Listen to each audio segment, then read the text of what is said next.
Carpe Jesus. When hunting up in North Texas, I'm on my primary property for the night, and I've got a lot of fresh rooting out there. What do I mean by fresh rooting? Fresh rooting to me is rooting that happened the night before or earlier that day. The edges of the granules of the dirt are actually sharp, and you can see a slight drying out of the tips of the granules, whereas the base of the dirt is still nice and moist. This is the overview image from my hunting area. I'm going to be set up here in my truck next to a big rock overlooking a big field. Down here where you see all the hash marks is going to be where the rooting was. And out of my window I'm going to be able to scan with my Knockpix Vista. I'll be covering this area, and with the rooftop mounted infrared finder I will be covering these areas. The boar is going to come in right behind me at very short distance, and that's where it's going to get dispatched. While waiting on hogs, didn't see much in the way of wildlife, but some horses came by and got a nice video of this horse at about 35 yards. Nice clear image of the horse.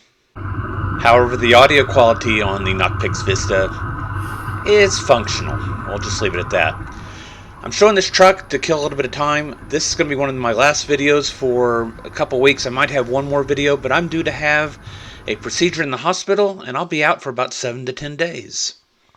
So, let's get on to the good stuff. Tonight I'm going to be shooting a Lone Star Armory TX15 multi-purpose carbine enhanced and 6.5 Grendel, through which I'll be shooting some Nosler Ballistic Tip 120 grain bullets, donated by Michael Wiegerts, loaded by Druid Hill Armory, and a Starline Brass. And I'm going to be having all of that on a Fat Boy ball head on a no-name tripod from Amazon.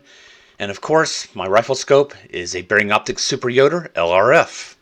As already noted, I'm going to be using an infrared finder. It's going to be mounted in a pan tilt motor on top of my truck for when I'm sitting at various locations waiting for hogs to come in.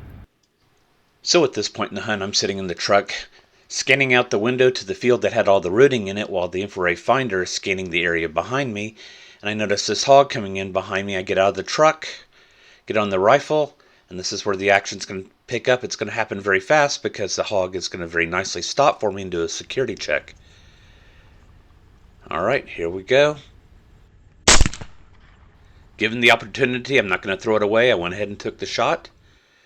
And it turned out to be a 195-pound boar. On the next night, I'm on a different property. I'm on this ridge on the left-hand side of the screen in my truck. The wind is out of the south. And I'm going to be having hogs that are going to appear over here in this little oasis. It's a little water tank that has a bunch of trees around it, some oak trees and some persimmon trees. I'm going to stalk out to about here with my rifle, realize I can't take a shot, walk around to here, then I'm going to get my shot on the hogs, and I'm going to have 2 hogs down. Now this is the view from my truck from my Bearing Optics Super Yoder. I'm at a little over 400 yards away, the tree line is about 400 yards, and the hogs are inside the tree line. And this is the view from the Knockpix Vista. I've got it set up on a tripod, and I'm going to leave it here to watch the hunt, with the hopes that I'm going to get down there and the hogs are going to still be in frame, which as it turns out they will just barely be in frame, but I won't be.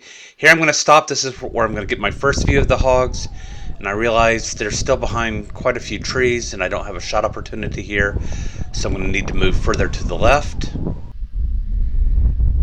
So here I go to the left.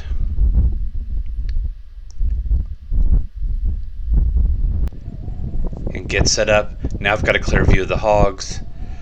Possibly male and female, I'm not certain at this point, but that's going to make the bottom hog my primary target since it's possibly a female. She breaks free. It's not a female, it's a male, but standing broadside, he goes down. I connect with the other hog. And then these are just a series of dispatching shots. And these will be the first hogs from which I'll be able to recover Nosler Ballistic Tip bullets. Here is the extremely zoomed in view from the Knockpix Vista. One hog is mounted on top of the other one, breaks free. There's the shot. The other hog gets hit. And then the series of dispatching shots.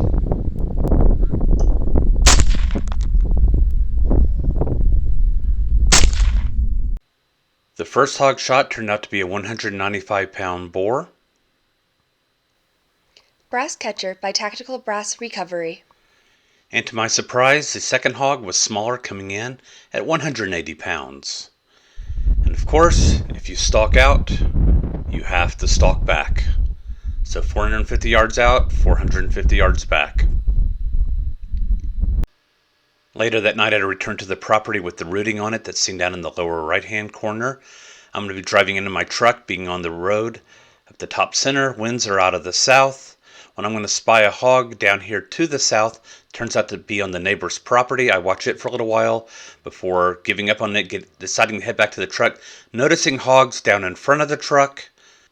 And as you will see, I got video from the front of the truck with my rifle. Then I moved up to a better shooting position. Now I'm not crossing the creek into the area where the hogs are because of the prevailing winds. The tree line is actually helping protect me from being winded by the hogs. And I can't cross the gravel road without making a lot of noise.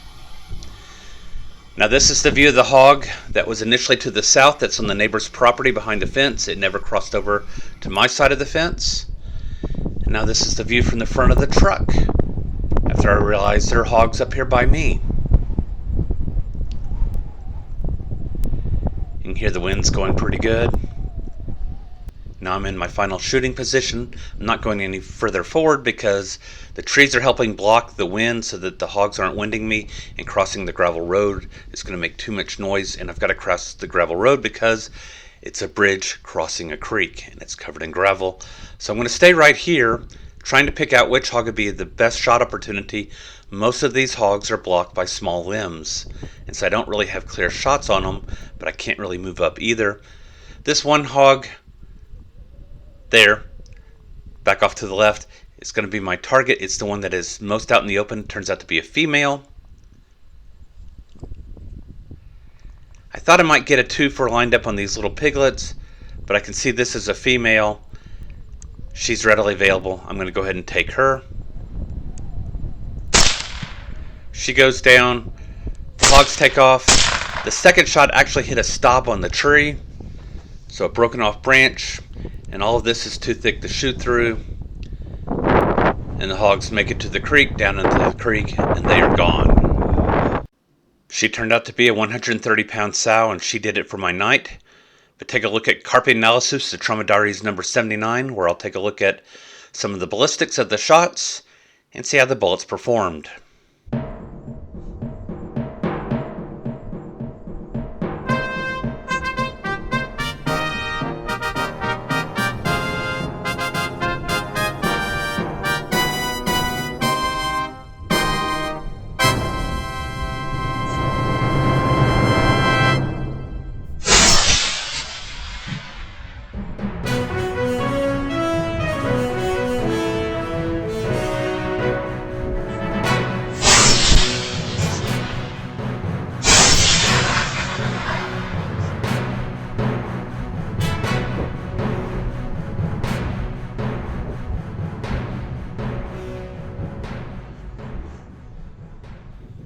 Carpe sus, my friends.